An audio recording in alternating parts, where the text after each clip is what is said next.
So US నుంచి UK నుంచి వచ్చిన ఎంఎన్సీ కంపెనీస్ మనల్ని బానిసలుగా చేస్తూ ఉన్నాయి.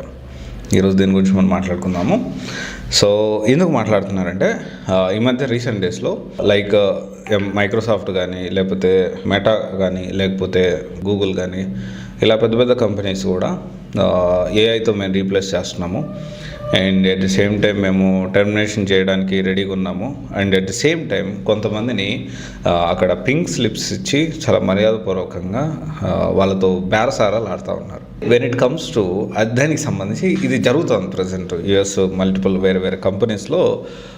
వాళ్ళని కంపెనీ నుంచి పంపించే ప్రయత్నంలో భాగంగా దే రిక్వెస్టింగ్ మీకు మీకు 3 నెలల శాలరీస్ ఇస్తాము, 6 నెలల శాలరీ ఇస్తాము, అండ్ మీకు కాంపన్సేషన్ ఇస్తాము, అది ఇస్తాము, ఇది ఇస్తాము, మీరు కంపెనీ నుంచి వెళ్ళిపోండి అని చెప్పి బతిలాడుతూ ఉన్నాయి.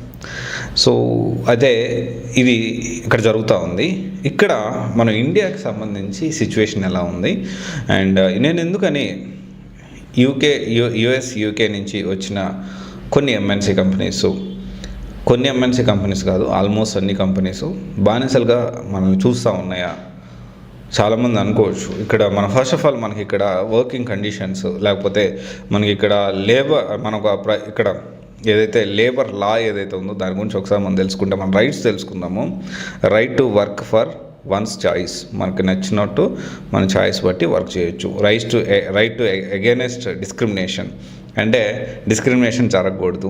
Child labour and protection of wages, child labour గురించి కొంతవరకు మనం బాగా బలంగా వర్క్ చేస్తున్నాము. సో చాలా వరకు may not be, so I'm not sure about that. But సాధ్యమైనంత వరకు చైల్డ్ లేబర్లో విషయంలో మాత్రం కొంచెం కఠినంగానే ఉంటుంది మన గవర్నమెంట్ అనేది.